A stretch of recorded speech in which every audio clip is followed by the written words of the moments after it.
안녕하세요. 그리스도인 영성학교 오늘은 신목사입니다. 오늘은 평안하고 행복하게 살아가는 꿀팁이라는 점을 한번 생각해 보도록 하겠습니다.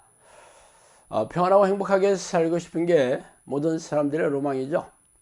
왜 그게 로망이 되었냐면 거의 모든 사람들이 이룰 수 없는 꿈이기 때문입니다. 공기나 물은 생명 유지에 필수적인 것들이지만 너무 흔해서 귀하다는 생각이 안 나죠. 그러나 사막 오지에서 길을 잃고 방황한 지 오래되었다면 물이 금보다 더 소중하다는 생각이 드는 것과 마찬가지죠. 평안하고 행복하게만 살 수 있다면 부와 명예, 권력이나 성공 따위에 별 관심이 없을 것입니다. 사람들이 부와 명예를 걸머질 수만 있다면 행복이 보장될 거라고 생각하기에 평생을 바쳐서라도 추구하지만 대부분의 사람들은 얻지 못하고 아주 소수의 사람들만이 그런 자리에 앉게 되었죠. 그러나 그들 역시 정작 평안하지도 행복하지도 않다는 것을 점차 깨닫게 됩니다. 그래서 오늘은 평안하고 행복하게 살아가는 비결에 대해 한번 살펴보고 싶어요. 평안하고 행복하게 살아가는 비결은 세상에 없어요. 세상과 세상의 것들로는 육체의 즐거움을 얻을 수 있을지는 몰라도 행복을 누릴 수는 없습니다. 육체는 탐욕스러운 주인 같아서 만족을 몰라요. 육체는 끝없는 욕구를 채우라고 채찍으로 때리면서 노예를 부리는 주인처럼 우리를 들들 볶고 있죠. 결국 끝없이 눈에 보이는 세상의 것들을 채우라는 육체의 욕구를 만족시킬 수 있는 사람은 세상에 없습니다. 전에 권력의 끝판왕이었던 대통령들이 권좌에서 물러서나 설면 어떤 일이 생겼는지 보세요. 감옥에 가거나 극단적인 선택을 하거나 둘 중에 하나가 아니에요.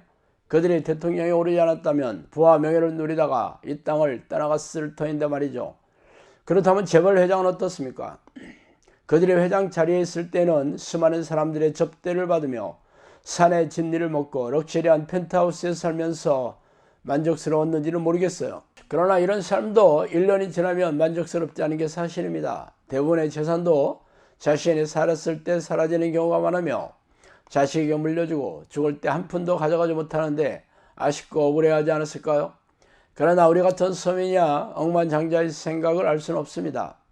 그러나 재벌 회장도 자신의 빌딩에서 몸을 던져 극단적인 선택을 하거나 정권 유착으로 막대한 부를 축적하다가 정권이 바뀌면 감옥에 들어가는 일도 허다하죠. 스포츠 선수나 인기 연예인들은 어떻습니까?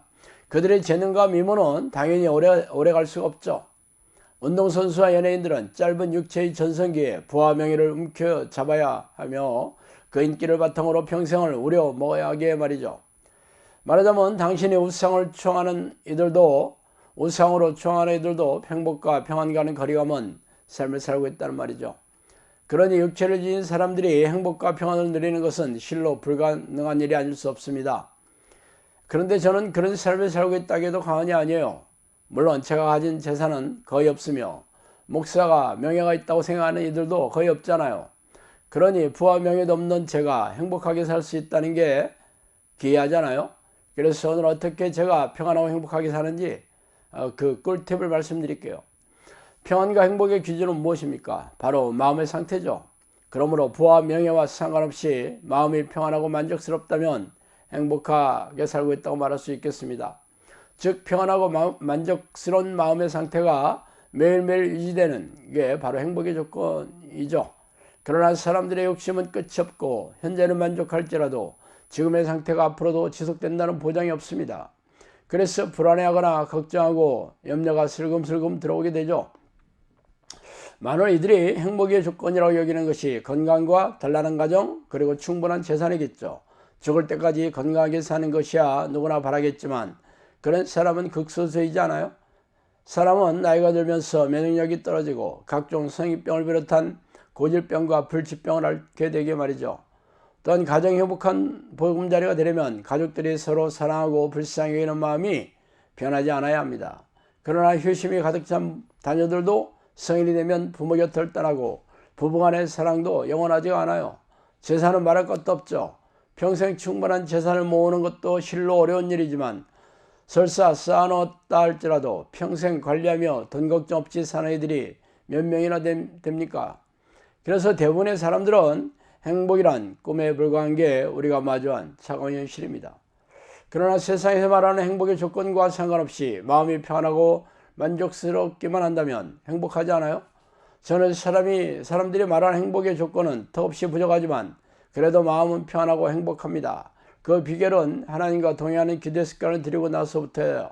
성령께서 평생 제 사역의 후원자로 보내주셔서 모든 경비를 부족하지 않게 대해주시겠다고 약속하셨으며 지금까지 9년 동안 약속이 유지되고 있습니다.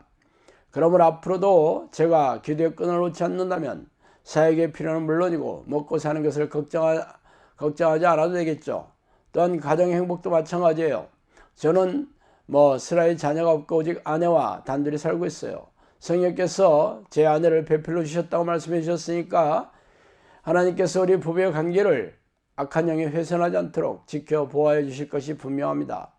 마지막으로 건강이에요. 사실 저희 부부는 기도를 시작하고 나서 지금까지 20여 년이 훨씬 넘는 동안 건강에 별 문제가 없었어요. 물론 지금 60대 중반이므로 젊을 때와 좀 다르겠지만요. 귀신을 쫓아내고 고질병과 불치병을 치유하는 게 제 사역의 중심에 있습니다. 성령께서는 제 손을 통해 다른 사람의 고질병을 치유해 주시는데 정작 종의 건강을 지켜주시지 않겠어요? 물론 이 세 가지 외에도 행복을 채우는 조건은 더 있겠죠. 그러나 성령께서 저희 부부와 함께 하시겠다는 약속을 적지 않게 해주셨으므로 지금까지도 그랬지만 앞으로도 제 사역과 삶에 대해 전혀 걱정하거나 염려하지 않습니다. 세상을 지으시고 인간의 생사복을 주관하시는 전능하신 하나님이 저의 행복을 약속하셨는데 무슨 걱정이겠어요. 그래서 저는 하나님을 부르는 기도를 하고 난 이후에는 20여 년이 넘는 지금까지 아무런 걱정과 염려가 없이 평안하고 행복하게 살고 있는 중입니다. 그래서 당신은 제가 부럽지 않아요? 부러워할 필요는 없어요. 당신도 저처럼 쉬지 않고 하나님의 이름을 부르며 전심으로 성령이 내지 않은 기도의 습관을 들여 성령께서 찾아오셔서 동행하는 삶을 이루게 되면 저처럼 행복하게 살게 됩니다. 참으로 놀랍고 기쁜 소식이 아닐 수 없죠. 자, 오늘 여기까지 하겠습니다. 감사합니다.